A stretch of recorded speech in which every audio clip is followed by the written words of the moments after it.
All right, so we previously covered how to just make the scatter plots and then how to make some observations about them. And so in this video, what we're going to be looking at is how to use a line of best fit to actually best represent that bivariate data. I'm also going to be reviewing with you in this video how to actually graph these lines using slope and y-intercept. So in this video, we're actually going to cover the next 4 pages in your packet.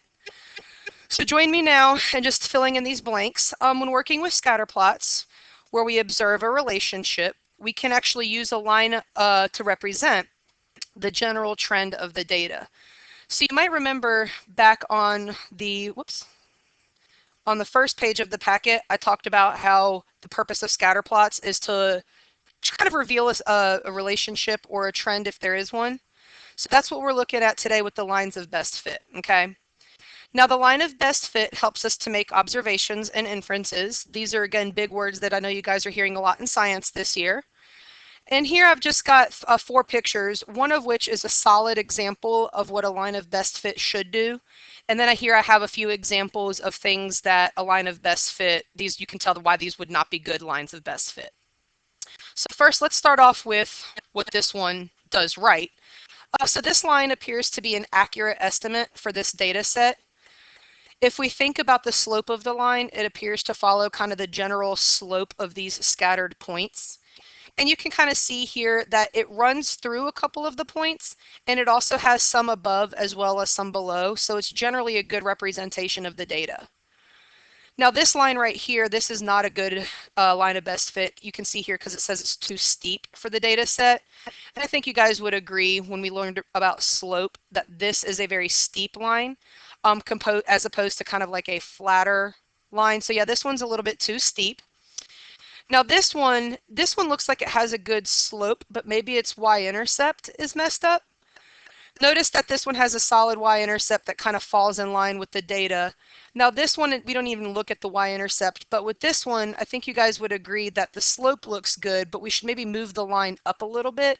So maybe this one, instead of messing with its slope, we should adjust the y-intercept and move the y-intercept up a few notches. And with this last one here, it shows a constant relationship. The line does that we have, but that constant flat line does not show the relationship that exists between these two variables.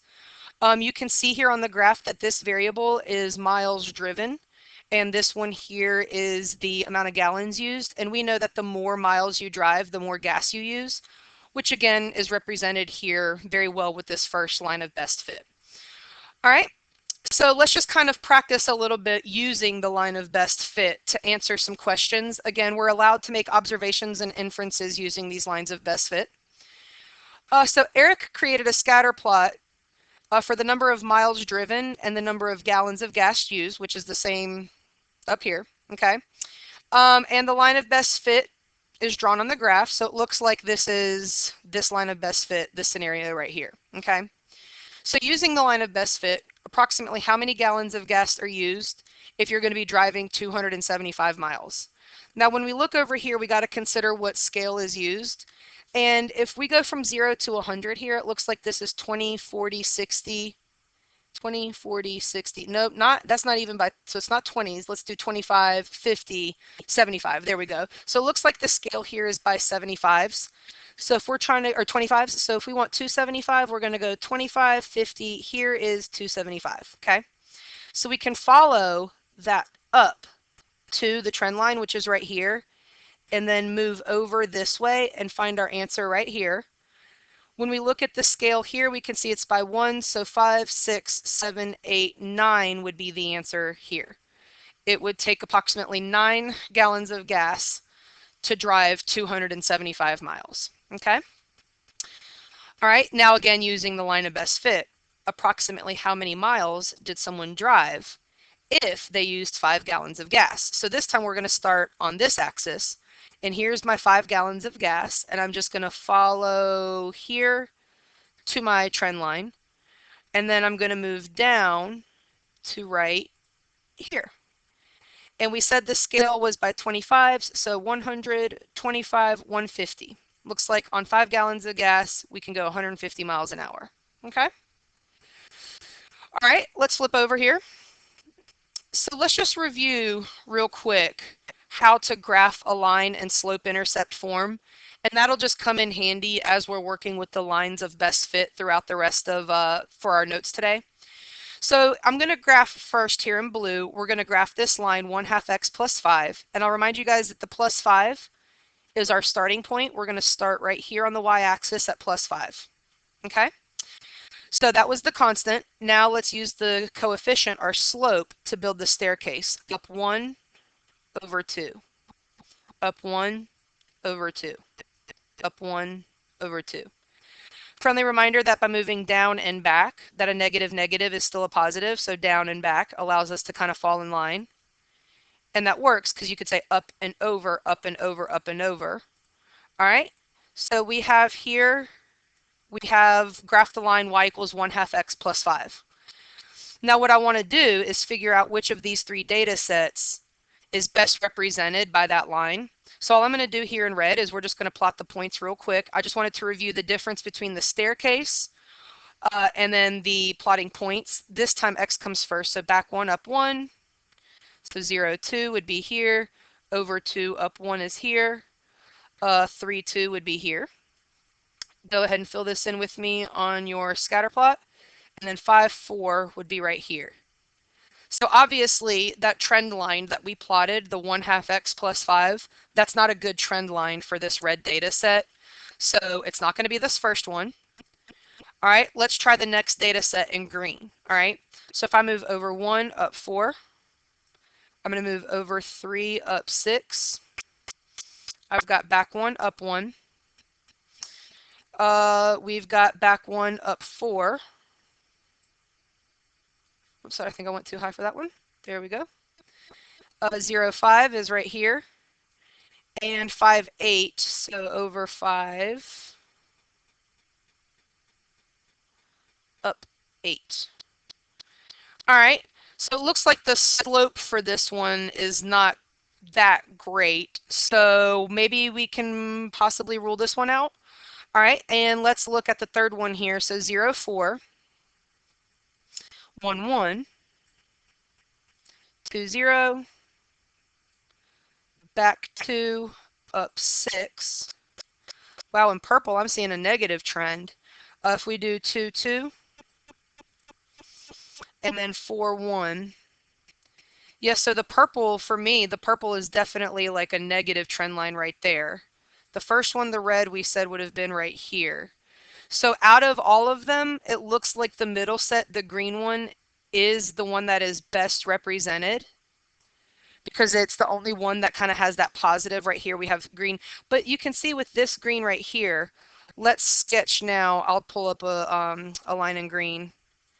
And I wanted this to happen so that we can see how maybe this one, maybe that's a little bit of a better line. Maybe this is a little bit of a better line. And that's part of what you're going to be looking at today is how to make the adjustments actually on a line of best fit, which is why I talked about it with you guys right here. Remember we talked about how this one we said the slope was too steep, so maybe kind of flatten out the slope for this one.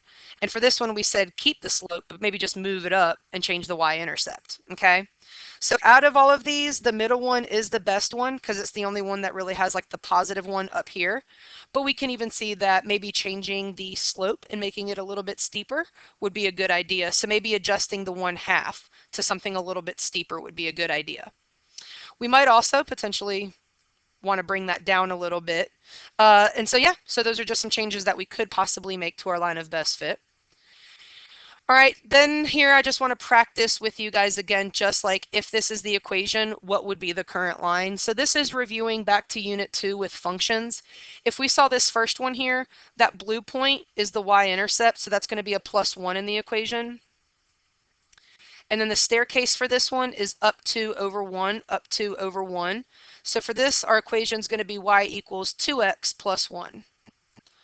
Remember, if the staircase is up and then over 1, we don't have to write the over 1. And here we have a positive coefficient because we have a positive slope. Now for this next one, it's obviously a negative line, so we should have a negative coefficient. And let's start here. The fact this one crosses at a +2. All right, and then from this one, depending on which way you look at it, you could think, okay, I'm going up 1, 2, 3, and then back 1. So up 3 and then back 1. Or you could say I'm going to go down 3 and then over 1. And it doesn't matter which way you think of it, this is a -3. So we get -3 is our slope, so -3x plus 2 would be our equation. All right? Up here I reviewed what to do if it was already a fraction. You've got your up and over. Here I reviewed if it's not a fraction, it's just over 1. Okay? All right, now for these, because we're going to be looking a lot at the decimals in our current unit, I wanted to kind of go through some strategies about what to do if you saw an equation like this one and then like this one. So let's start here with our constant, the blue point where it's going to cross. Our y-intercept here, we're going to move down 1 and then halfway through. So go ahead and plot your point there at -1.5. So that's the y-intercept. Now our coefficient right here as a decimal is 0.75, and you guys know that 0.75 is a 3/4. So our slope here is going to be up 3 over 4 from this blue point. Now the only catch is that when I'm moving up from the blue point, 1 up is partway through. So if I go up 1, I'm right here. If I go up 2, I'm right here. And if I go up 3, I'm right here. Now I'm going to go over 4, 1, 2, 3, 4. So see, I'm still partway through because I started partway through. So that's me going up 3 and then over 4. And then I can do it again, up 1, 2, 3, and then over 1, 2. I'm off the graph a little bit, but it'd be somewhere over here-ish. I could move down 1, 2, 3, and then back 1, 2, 3, 4. And when I connect, we can see I've got the equation y equals 0.75x minus 1.5 graph. Let me move that just a little bit. There we go. Cool. The 8th grade algebra teachers would be really mad at me if I did not remind you guys to put arrows on the end of these lines. All right, and now for the last one here, notice it has a negative slope and it's going to cross above the origin. So I'm going to cross above 2.5 halfway through right there. And now for this one, my 0.5, you guys know that 0.5 is 1/2, so it's a -1/2. So from here, I can move down 1 and then over 2. I can move down 1 and then over 2. I could have gone up 1 and then back 2, up and then back. And notice that I'm still partway through. When that can happen, that's totally fine. That's a thing. And that's why I put it in the notes here so that as you guys are looking at lines of best fit with like money type stuff and the scale changes, the decimals won't freak you out so much. Okay. All right, sweet. So we've made it through 2 of the 4 pages today. So moving right along. All right, so scatter plots allow us to make predictions. And on this page, I'm going to talk to you guys about the different types of predictions that we make. That's going to be in a little bit down here. I've got the 2 different types of predictions we can make. But first, let's just look at this scatter plot. The scatter plot, it looks like here on the x-axis, we've got the average annual income in thousands of dollars per year. And then over here, we have the average 1-bedroom rent in dollars per month. So for example, if I highlight a red point, let's highlight right here, for example, this person makes somewhere around $48,000. It looks like 47 to 48,000. And it looks like what they spend on rent every month is right here. Now let's look at the scale from 800 to 1,000. So it looks like that is 900. Yep. So this person pays $900 every month on rent. These 3 people, it looks like they make the same amount of the same amount of money every month. And it looks like right here, this person spends the most on their rent. They spend a little more than $1,100. So even though these 3 people make the same amount, it looks like every year, they're choosing to spend different amounts of money every month on their rent. Now, as we can see the general trend line, the more money people are making, the more that they feel like they can spend on their rent. So for the first one, we're going to sketch our own line of best fit for the scatter plot, and then we're going to explore what that indicates. So I'm going to use my line tool if you guys want to just kind of wait and see. I'm going to go here, and I'm going to extend it. I feel like that's pretty good going through a lot of the points. I got some below, some above, and now if I just extend it below, because I'm going to look at the y-intercept, I'm going to care about that in a little bit. All right, so I feel like this is a pretty solid line of best fit for my points. Again, I have a bunch of them above the line, I have a bunch of them below, and I think it kind of runs right through the center. Okay? Now the first question, how much can someone who makes $50,000 a year spend on rent according to this scatter plot? So if you're making 50 grand a year, you're right here, and I'm going to follow it up to the trend line, which BAM is right here. And when I follow this over, it looks like between 1,400 and 1,200. We're going to say about 1,300 a month. Okay. Now for the next question, it says, what do the dots above versus the dots below the line indicate?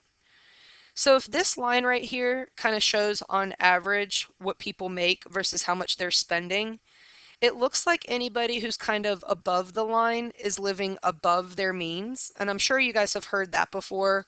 They're living kind of above their means versus the ones down here are living kind of below their means. They're living like kind of right at or below their means. So I'm going to put that here too, either at or below their means. And all that's saying is people out there, we all make money and we all choose to live. And some people kind of choose to live a lifestyle that maybe is a little bit extravagant for the amount of money that they make. And there's lots of reasons why people live that way. I mean, some people are like, yo, life is short. Let's go ahead. Let's do this. And some people are just naturally very conservative and saving and think about things differently. Maybe they have family. Maybe some people up here don't have family that they're worried about saving for, while people down here are a little bit younger and thinking about saving for a family. So there's lots of reasons why people would fall above or below the line, but that's all that really indicates, is that people are living either above or kind of below their means. And that's why people like us want to look at this trend line to kind of gauge like what's the average, so that we can kind of keep ourselves in check and see, am I up here? Like, am I living too extravagantly? Should I maybe chill out? Or am I way down here? I'm being really hard on myself. Let me kind of explore some of the nicer things. So kind of it really just depends. Some people like to travel and they don't want to spend their money on their housing. So I mean, it really just depends on kind of it's personal preference and the life. It's the life you want to live, really. All right, now that my little lecture and spiel is over about life, let's move on here. So I wanted to point out that we have here, it's basically the same data set and it has the same line of best fit drawn.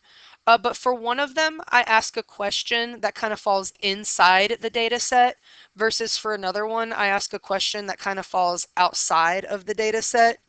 So for this one, it says interpolation is where we find value inside of our data points, versus extrapolation where we find the value outside of the data points. All that means is right here, it doesn't even matter, like I'm not even going to care about this scenario, but if I want to know, hey, what's the output for 21 degrees? All right, so 21 degrees right here is my input. If I move up to the trend line and follow that over here to the y-axis, we can see that the output for this input would be 480. This is me using interpolation because I'm actually looking for something that is within the data set. Notice down here, when I ask about what's the output for 29 degrees, that 29 falls beyond my line of best fit and it falls beyond the data set. It's over here. So when we're doing this, when we're looking beyond the data set, sometimes we just have to be careful about how we're using it to make the prediction. And I'm going to show you in a next example how sometimes if you're using the line of best fit and you're extrapolating the data over here, sometimes that can be a little bit tricky. But for this one, right here, the output would be a 750. All I'm trying to show you guys right here in the notes is the vocabulary here between these two words. If we're looking for something that's within the data set, it's definitely going to be something we can kind of rely on. If it falls without or out of the bounds, I should say, of the data set. We just have to question it. It's not always going to be a bad thing. Sometimes it will work, and that's what the next couple of things are about, okay? So here we are on the final page of today's video.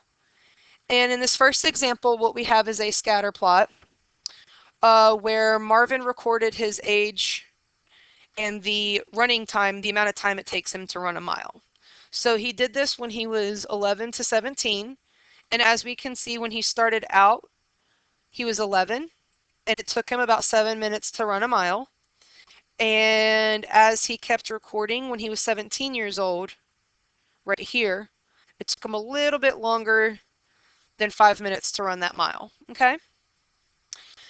Now we got to be careful, like I was saying, about making predictions beyond data shown, because I can actually very clearly see a trend line here for Marvin's running time. But if I want to use this trend line and go beyond it, which again means this is extrapolation here, if I go beyond that and I try to predict what the mile time would be for age 25, 25 is going to be way over here, okay? See how my scale is going by twos? So 2, 4, 16, 18. So I've got like 20, 22, 24. So 25 is about here-ish. And if my trend line extended down and I look over, I'm coming over somewhere around a 3-minute mile, okay? Now, I Googled it.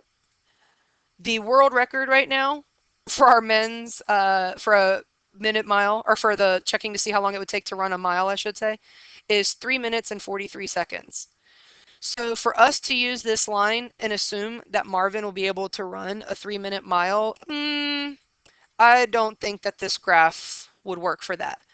So that's what I mean about how we have to just be careful sometimes. And at the bottom of our previous page of notes, when you guys are reading through that, you can see here that it says we just have to be careful. Sometimes it can give us misleading results if we go into that uncharted territory. And uncharted territory, that's this stuff over here. This is what I mean by the uncharted territory. Is sometimes it might not be a good idea to use the line of best fit to make those predictions when you're looking that far at the data. All right. Now for the next example down here, we have that in the 2014-2015 season, so a few years back, of the English Premier League, there were 20 soccer teams, and each team played a total of 38 matches. That's how things are now for any of my EPL fans out there. The scatter plot shows the average number of goals that each team scored per match. And then it compares that to the number of total matches that each team won. So each dot on the scatter plot represents a team. So for example, of my 20 teams, let's take this one, okay? Now it looks like they ended up winning here. If I look at my scale, this is going by ones. So this team ended up winning 26 of their matches. Now, because they ended up winning 26 of their matches, that was the result here. Let's see what caused that. It looks like down here, they were scoring close to 2 goals per match. So for when we're looking at the trends and things like that, we are just kind of exploring teams in the past. We're saying, okay, on average, how many goals are they scoring in the matches? How many total wins did they have?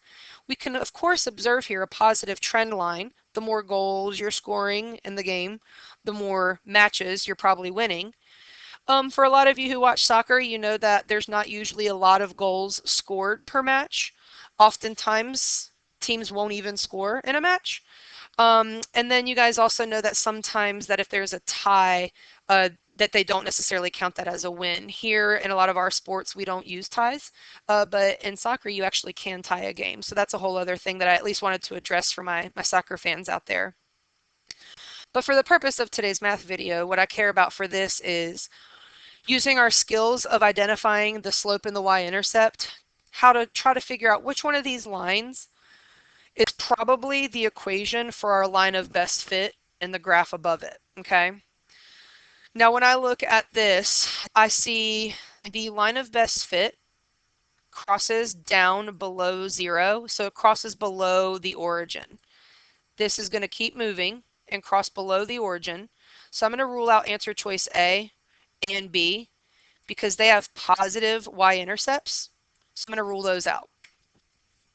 Now for C and D, these both would cross below at a -3.5, which when we look at the scale, if this is a +5, I think you guys would agree that this right here is probably about a -5. And I think that it makes sense to think that that right there is about -3.5. That works. Now we want to consider here though, which one of these slopes would be the slope that makes sense. And we really do care about the scale here for this. You can see that's why I keep asking that question off to the side. What's the scale? So when I look at this, if you look closely, I'm going to pull this point right here and I'm going to pull right here. Okay, and let me put those actually in red so that they stand out here to here. Now, if we look carefully, if we go up, because this is definitely a point on the line, and this is definitely a point on the line, and the reason I picked them is because they allow me to see that if I count up here, I'm going up to 14, okay? And from here, I'm going to go over from 0.25 to 1.25. What's the difference from 0.25 to 1.25? This is my over 1. This is me going up and then over 1. So I went up 14 to get here. And then to get here, this is me going over 1 on the scale. So that's why it's going to be answer choice C here. Going up 14 and then technically going over 1 on the scale is how we get that slope of up 14 over 1, up 14 over 1. We could follow it again and go up here to 28, which is this one. And then if I go over to what would be 2.25, I'm right here. So this is me going up 14 more and over another from 1.25 to 2.25, which is right here.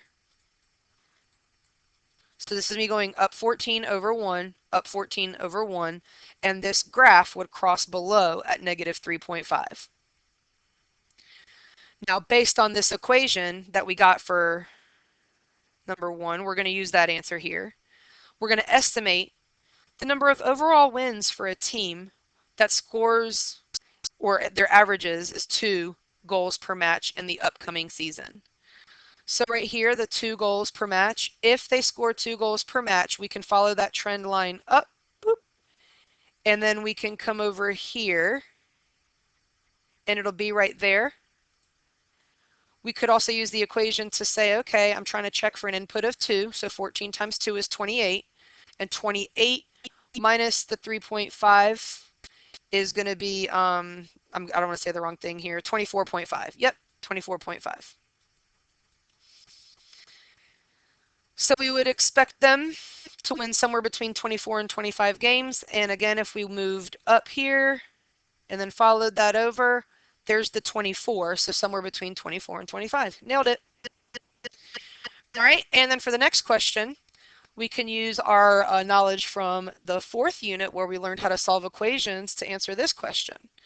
All right. It says, if a team won 10 games last season, how many goals are we expect them to make per match next season? So we've got the data from 2014 to 2015, and if they won 10, we can move over here and follow that trend line right on down.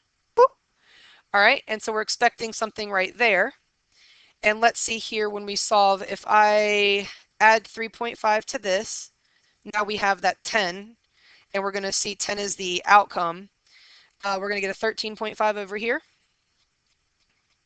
So 13.5 equals the 14x. Let's divide by the 14. And I mean, this is basically 14 divided by 14, which is basically a 1, which is basically, see right there, 0.75, my little line, that was basically at the 1. And let's just get the calculator out to see what the exact answer here would be. 13.5 divided by 14, there we go. Yeah, 0.96. I mean, that's basically the 1. X would equal 1 here. So again, soccer, the scoring is a little bit weird, and I know that might be new for some of you to kind of think about it. But yeah, if a team only won 10 matches, it looks like on average they only scored 1 goal. And what conclusion can we draw from that? That like, hey, if you're going to score a goal per match, that's still not going to be enough. You really need to be scoring 2 or more to be one of the top teams up here. All right, now that we've done that, I just wanted to point out to you guys that there is this worksheet that you do need to complete and turn in today. So that's a part of your assignments for today. And that concludes this video. I know it was a long one, but thank you for watching.